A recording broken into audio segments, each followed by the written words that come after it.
This is Jenna Burt, host of the Confessions of a Military Spouse podcast. Thanks for listening to the following broadcast on Public House Media.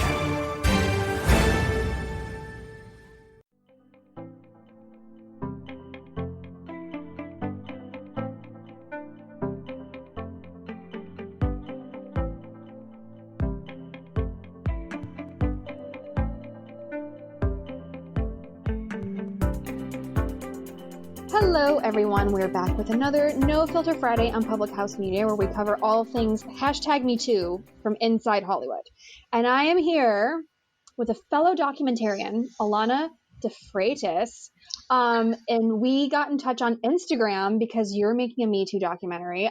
Before the tidal wave, I made a documentary about slut shaming and sexual gender-based violence around the world. So I feel like we know each other already because that struggle is so unique. Yeah, social media has a way of bringing people together in support of a common cause, for sure. Absolutely. So you have this production company going. Mm-hmm. How did that come about? Well, the production company came about a couple of years beforehand. I had moved out to LA to pursue acting and ended up deciding that I didn't like all the casting briefs that I was getting where I had to be like the dumb girlfriend or go topless or something. So I ended up writing my own film and acting in that. So that was how the production company started. That is amazing. That's such a boss move. Thank you. But then the doc came about.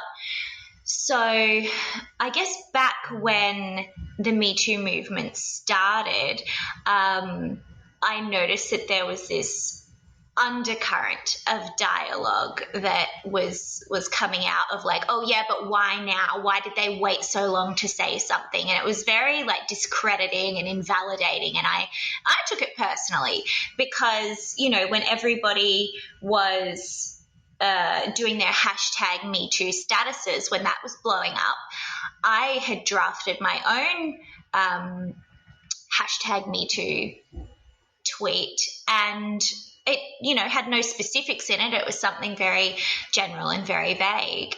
And then I found myself paralyzed. I couldn't post it. I couldn't put it out into the world. And I was like, and my experiences are probably the tip of the iceberg compared to other people's experiences. And I was like, people don't understand how hard it is to come out and say something like that, to put it out into the world, to have your family, your friends, every potential new partner know intimate details about you.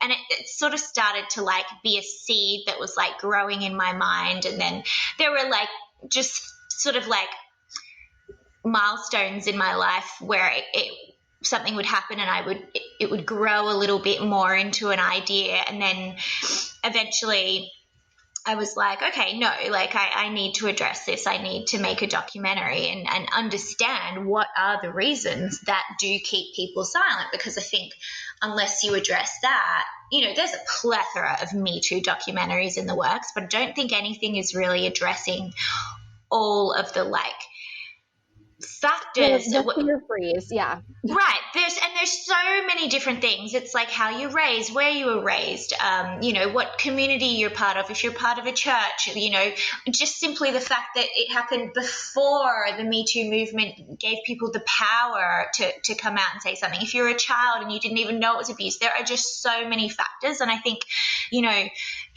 people need to understand the way that their language affects survivors, and that in itself contributes to people not coming forward. So I started, absolutely, especially when you're, and it's not just friends and family and stuff, it's law enforcement. If and when you do go to the police, right, they're gonna ask you, why did you wait so long? Do you even mean this? It's so hard to get a police report. And I think that goes double for Hollywood or any high crime area. And it's also social media, the media. Yeah. It's you're just swamped with it everywhere you look. It's under the radar. It's not totally overt and in your face, but it's there. It's definitely there everywhere you go. So it started kind of that I was just collecting statistical data and I surveyed hundreds of people. It started with an Instagram account, and then I built a following, and people were contacting me about it. And so I was like, okay, let's collect this data. And then as part of the data, I had asked people, to leave their details if they were interested in discussing more. And I was inundated with people who wanted to discuss it more. And so I've done a gazillion interviews with people about their experiences with sexual assault and what contributed to them reporting versus not reporting. And also, if they did report, would they report again? And a staggering amount would say no. Yeah.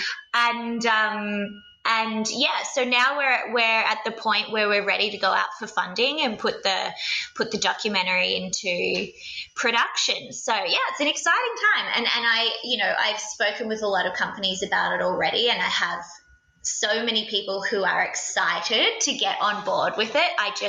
It's really about creating the right team, because I think it's going to be really powerful, and it's such an important piece. I need to make sure that I have the right people with the right motivations on board.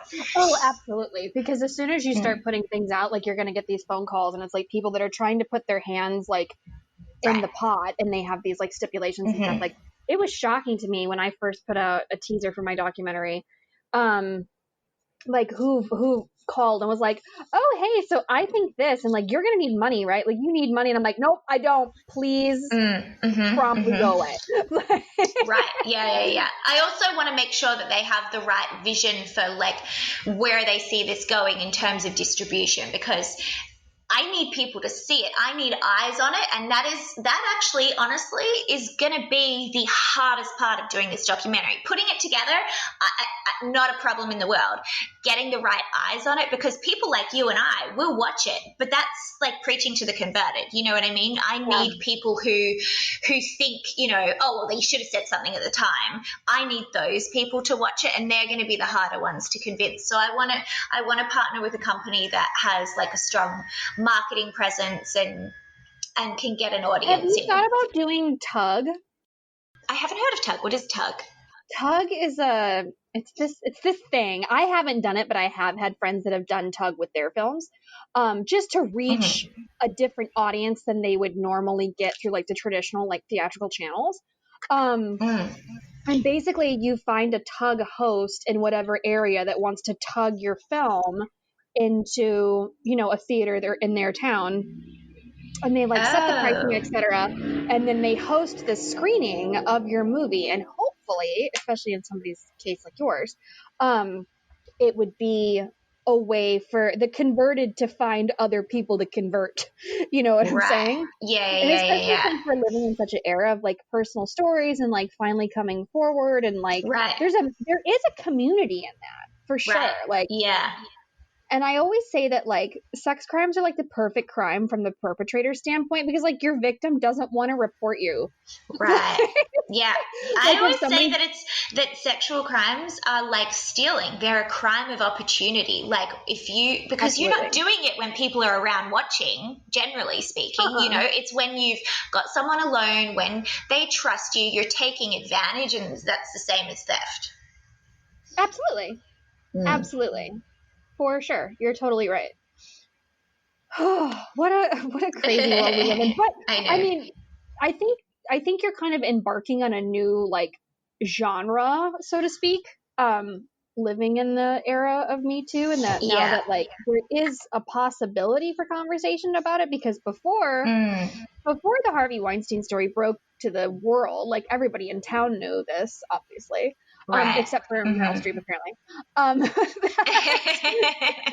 Apparently, except for everybody except Meryl Streep. She had no idea. She was completely clueless. Out of the loop. Out of the loop. There was no way that this would ever even be talked about, because people are uncomfortable talking about it. I was actually doing an interview this morning at 5 a.m. about because it's interview day. Happy Wednesday, y'all. About how companies can find a way to have a safe environment or promote a safe environment for these what were once like taboo, sensitive subjects. And that comes from having, you know, a leader to be like, it's okay to talk about this. It's Right. fine. Like, Yeah. just spit it out. They're just words. The worst is already over. It's already happened. Right. And that's exactly the same sort of thing that people need to think about in their homes. Like if you're a parent and you're watching the news and you're seeing another Me Too story and you're saying, yeah, but why didn't they say something at the time? You're, you know, 5-year-old who's sitting there who had their teacher fondle them last week is saying, oh, I didn't say something at the time, so I can't say something now. So it's just about like perpetuating that cycle. And that's, you know, really what the aim of this doc is, to break that, break behaviors, break cycles. Open eyes. Absolutely. Because like that, you know, that's 100% true, because people just, especially when you're talking about children and they're the most at risk, they have no clue what to do. And if they have a parent or people around them that are like, no, gross, don't talk about that, or the other thing is to be a leader. You know, so much of the time, and this is, you know, I've been to so many seminars on like the way that the brain copes with sexual assault and the things that it tells you. Like often you can be an adult and fully aware of what sexual assault is and not recognize it for what it is, because your brain does that to protect you. And you know, so many people, when I was initially collecting that statistical data, would write in the like free type space, I'm not sure if this counts as sexual assault, but blah, blah, blah. And it is clearly, very clearly sexual assault. And you know, it kind of like begs the question is like, are we not, you know, the conversation around sexual assault isn't even clear enough that people are not thinking that anything outside of straight out rape is sexual assault. Like absolutely. Germany had that issue. They didn't have the capacity in their law to differentiate between rape, molest, sexual assault. Right. Like they just didn't have these things unless it was like forced phallic penetration into a vagina. It wasn't illegal in Germany. And then when they had that New Year's Eve attack in Cologne, they were like, had 600 police reports and basically nothing to do with them because the overwhelming majority of it wasn't technically illegal. Right. Like, despite how horrific it was. Yeah. Yeah. So you're right. Like those things, like we just don't necessarily define that with language off top, but it's you know, we're getting better at. One of the most, this is not something that's entirely related to my documentary, but it's just like interesting anecdotal information. I was at a seminar one time, again, about the way that the brain copes with sexual assault. And there was a scientist there, her name escapes me right now, but she was, you know, they were talking about, you know, it's the same for if you're a veteran of war or any type of PTSD type incident. Trauma. And I went up to her after the seminar and I said to her, you know, I've spoken to so many people and there's a common thread. So many people, like a disproportionate amount, will say, I feel like I have walked around with a target on my back, because it's not just been like one sexual assault. It's been numerous throughout their life by different people. And I said to her, you know, is this what you're talking about with the way that, you know, the brain changes behaviors and can actually put you in more dangerous situations, or is it pheromones or what? And she said to me, and this blew my mind, that one of her colleagues had done a study where they took a bunch of male prison inmates for all different crimes, you know, corporate crimes, fraud, theft, murder, rape, the whole thing, sexual crimes. And then they took a whole heap of women, you know, some sexual assault survivors and some not. And they got them all to wear these T-shirts for a week. Then they took the T-shirts and they swapped them over, and they told the men to go to the T-shirts that they were attracted to, and all the sexual criminals were attracted to the pheromones of the sexual assault survivors. And it was like they know you, they can smell you, like you can't escape Oh, that. definitely. Dr. Drew talked about that a few years ago because there was a girl that like called into like Loveline or whatever, and Right. she's like, can these guys tell that I've been whatever before? And he said it's not a conscious thing, but yes, like I don't want to call it damage because that's not a nice thing to say, but like right. the lasting effects of these things, like it prints on people in a chemical way. Right. And yes, they can smell it, like quite literally. It's insane. But the crazier thing was that all of the sexual assault survivors were attracted to the pheromones of the sexual criminals as well. Oh, isn't that? Dr. Drew didn't talk about that. That's wild. That like really, I just like, I don't even know what to do with that information. It just like, it makes you feel like there's no way around it. So anyway, it was very interesting. They talk about how, like, and I shouldn't even say they, because I talk about this all the time too. But like a lot of times, people that are sexual predators are not the scary monsters that we make them out to be in film or TV. They're soccer coaches. They're your uncle. They're your neighbor. Yeah, absolutely. They're your friend. They're your boyfriend. They're anybody. Yeah. Yeah, and I think we've grown up in this culture where, women don't have ownership over their own bodies and men feel like they do. And so they don't, like, nobody thinks of themselves as the bad guy, and they don't think they're being the bad guy. They're just grown up with being entitled. It's the same thing, when people grew up with having slaves, that was normal. They felt entitled, and we're still trying to break that behavior about, men's entitlement to women's bodies, or, it's not even about men and women. There's children being sexually assaulted. It's just like taking advantage, people taking what they think is they have a right to take. Absolutely. And I think that's what makes people squirm a lot too, especially when we're trying to have these conversations about like gender-based violence and this, that, and the other thing. Like that's what makes people, squirm, be like, oh, well, not all men. And it's like, no, not all, but as a species, like we don't really know which one's which off top. Because people want to feel safe, and you only feel safe if you think of rape or sexual assault as the fight for your life, drag you down an alleyway, violent, stranger danger rape. And that's not what 98% of rapes are. They're mostly people people who have access to you, people that you trust, who can get you alone in that situation. And that's when it happens. So I think, though, that people have a hard time computing that this could happen to anyone, anywhere, from anyone, and that is what happens. Somebody that you do know. It's not like it's not often the drag you down an alleyway type of a thing. It's like very rare, very small percentage of sexual assault is by strangers. Yeah, it's usually, and like the grooming process of that too, of like, and I think that's another conversation that is heavily underrepresented, especially when it comes to kids and things like that, is like knowing the signs of grooming. What are they trying to, what are they trying to give you, trying to get you alone, you know what I mean? Like, what are the red flags to look for? Because a lot of times, especially kids don't know, but like, even just as adults going about our daily lives, like we don't necessarily pick up on all of that. Right, and that's the thing. Again, we teach our kids about stranger danger, which absolutely we should.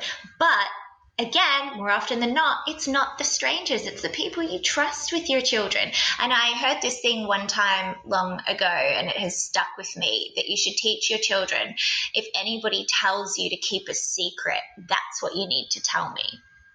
And I think if I ever have children, that's what I need to remember to teach them. Absolutely, for sure. Like that's the first thing that you need to tell me. Oh, for sure. My uncle is sitting in prison for 25 years because he is a convicted pedophile because he molested his stepdaughters. Oh, and that's awful. It's like, it's the people that are, sitting across the dinner table from you.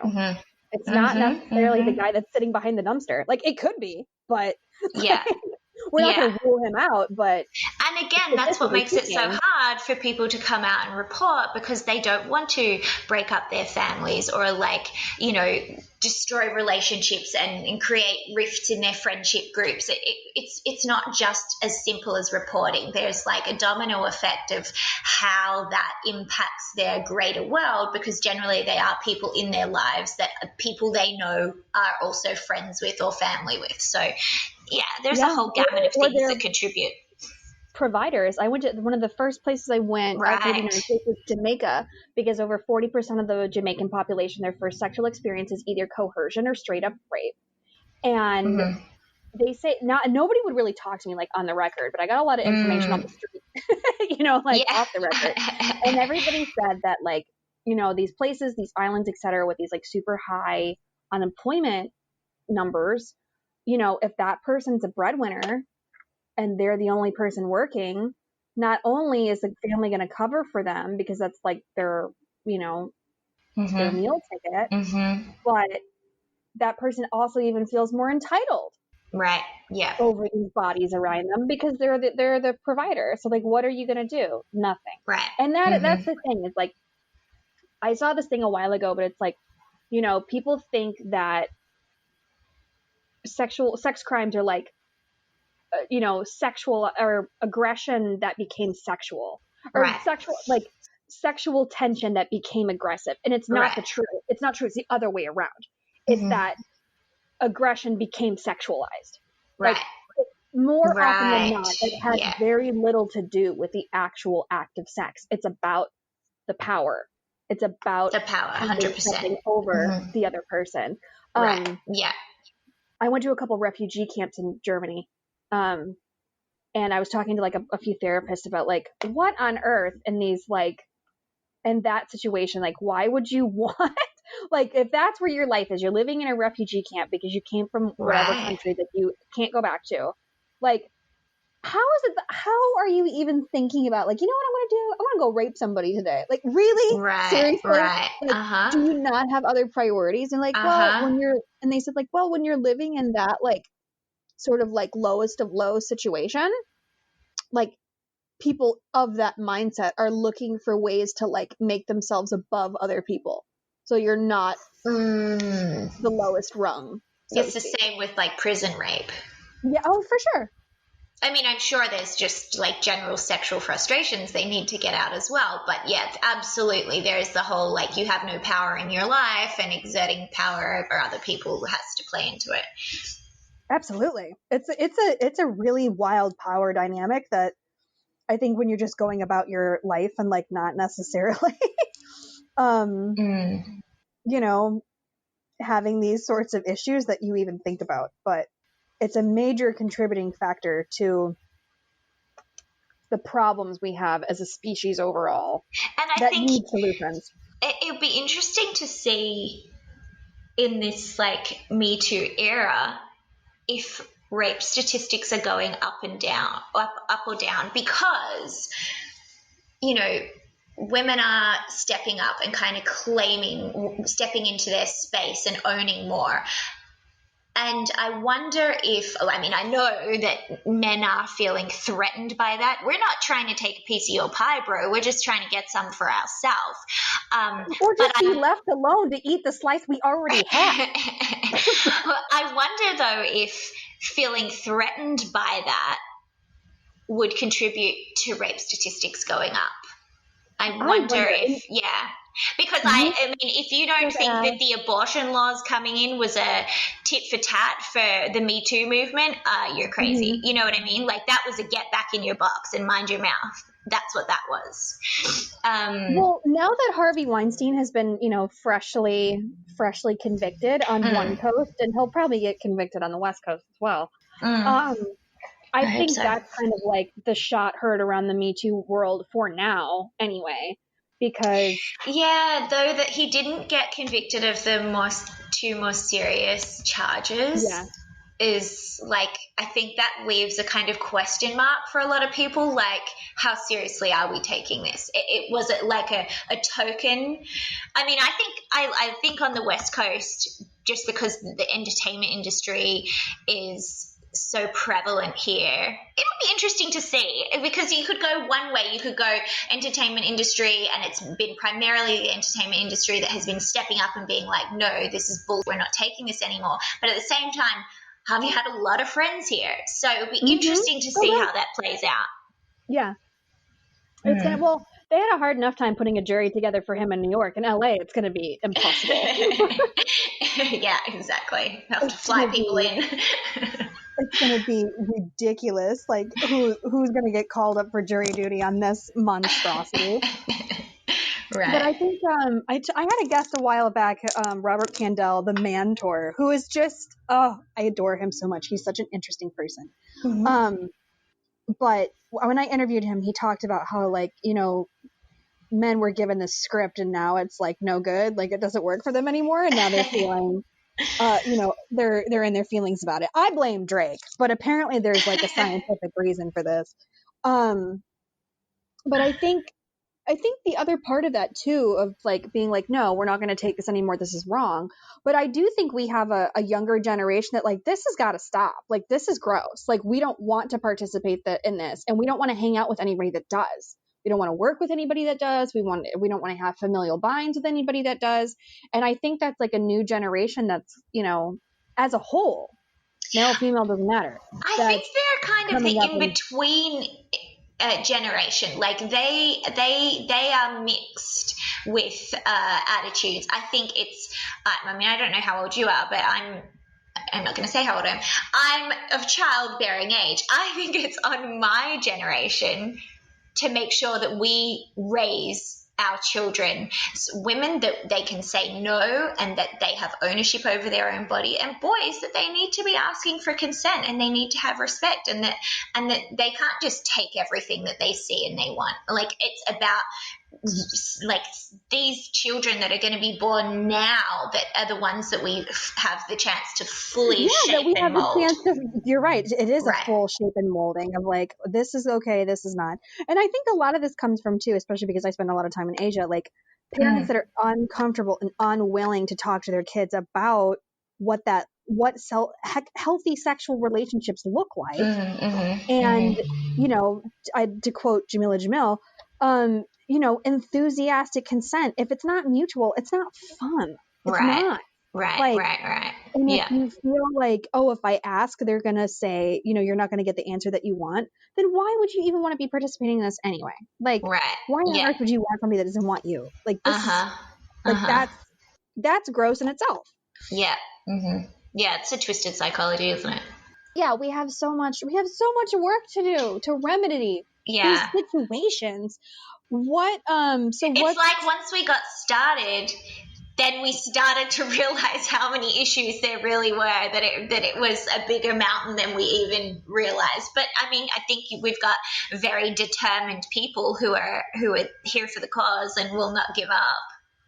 Oh, absolutely. And the thing is too, is like, it's global. It's not just in Hollywood. It's not just in New York. It's not just in like the English speaking world. It's everywhere. I've spoken to Me Too Ethiopia. There's Me Too Germany. There's Me Too India. There's Me Too Korea. India's huge. I have so many people from India reaching out to me on a daily basis. And yeah, it's insane what goes on over there. It really is. I just spent 2 weeks there this past month, and then 2 weeks in October as well. It's absolutely crazy. And that was the part that I ended up there because of my documentary in the first place. Is I was interviewing girls that live in an acid attack survivor house that have had their faces burned off for having the audacity to turn down a marriage proposal. Right. Yeah, absolutely. And the guy you're like, yeah, I think you're a dick. I don't want to marry you. And they throw acid on their face. Like, see, you're a dick. Yeah. Yeah, I was right. Thanks for proving me right. Moron. Like, yeah, just, the craziness in this world. But I feel like if we're all talking about it and we're all communicating, okay, girl, what are your problems over here? What are your problems over here? And we try to like communally solve something, or at least help somebody out, I think we're making progress. And I hosted, a panel of like Me Too accusers, like official ones that are like involved in lawsuits, etc. Okay. At the Female Filmmaker Fuse Film Festival. because that's a lot of F's, in November. And a lot of these ladies who were, officially accusing Harvey Weinstein, officially accusing James Franco, were like, this has taken over my life. It's taken my health. It's taken everything from me, and I'm not making any progress. I'm like, no. That's what they want you to think. We're making progress. It's happening. Yeah. Like at the very, very least, they're shaking in their shoes and they're crying in their soup. Maybe not publicly, but they are behind closed doors, and that's where it counts. Yeah. First of all. Second of all, we're making headway. We're sitting around talking about this and saying, no, we're not doing this anymore. This is it's a wrap on all of this disgustingness. Like, nobody's here for it. And honestly, like, this is it. Like, this right here in the trenches, like, someone listens to this and goes, I've got my courage right now and I'm going to do something about this. Like, it's the littlest things that can make a difference. It really is. Absolutely. People feeling like they have a community. For sure. And that they are making a difference. Even if it's not for themselves, it's for somebody else. Right. When I was in India in October, there was a girl, this is so horrible. There was a girl that accused her school principal of molesting her, like formally, legally, which is a whole mess of a situation there. And they caught her and they took her on the roof and they burned her alive. This was where? It was in Bangladesh. Right? For what reason? For like having sex outside of marriage or something? No, because she reported her school principal for molesting her. Like, she had the audacity to report. And they burned her alive. There was like 5 guys that got involved in this, burned her alive. And that is just so messed up. Yeah. Back when I first started visiting that part of the world, nothing would have happened. Like, no press coverage. Nobody would have cared. Nobody would have said anything. It just would have been yet another horrific story that, you hear in villages, not even in the media or anything. But as horrible as that is, they caught the guy from public outcry, from getting media coverage and from the community being like, no, this is gross. This is wrong. They caught the guys that did it. They were tried and they're getting the death penalty. Good. And hopefully that sends a message. Exactly. Like, that is a completely brand new thing for there. And it's because of having these conversations. Right. And social media and like a general awakening around the world. And look, there's a lot of bad that comes with social media, but there's also a lot of good. Like, you learn a lot about the world and it does break down barriers and create cross-country communities. And I think that's sure. You don't have to rely on whatever mainstream media allows to be said. Like, it's direct from the source. Right. And people in these, countries who don't have it as good as we have it realize, oh, hang on, I don't have to live a life like this. I can fight to have it the way that they have it over there. And it's I think it's a good thing. Yeah, I mean, you have to take the good with the bad. There's pros and cons to everything. Absolutely. You have to take the good with the bad and just maximize the good as most as you possibly can. And keep it pushing, like, we all have to move forward. Like, it's not going anywhere. Like, it's here to stay. That's for sure. We just have to rock with it and keep it going. All right. Well, are you on, what are your social medias? I know you have, So Instagram. Yeah, our Instagram at the moment is Me Too Times Up. Great. That's our documentary handle. We are still finalizing the name of our documentary, so that handle will change shortly. But at the moment, that's what it is. And my personal one is Alana _De Freitas. So ALANA _DEFREITAS. Lovely. All right. Well, thanks for coming on. Of course. Thank you for having me. The people, all the people that listen to my show are like, what's the tea? And I feel like we spilled so much tea today. Like, lots of fun. Yeah. We got through a lot. I mean, like, word on the street is fun, but like statistic, like hard fact fun. Favorite kind of tea. So that is enough No Filter Friday on Public House Media. Check out other shows on the network, like Choose to Rise and CJ and Zell, and we have a couple new shows coming out very, very soon. So thank you, Alana, for coming on. And Thank you. that is enough. Bye-bye, kids. See you next week.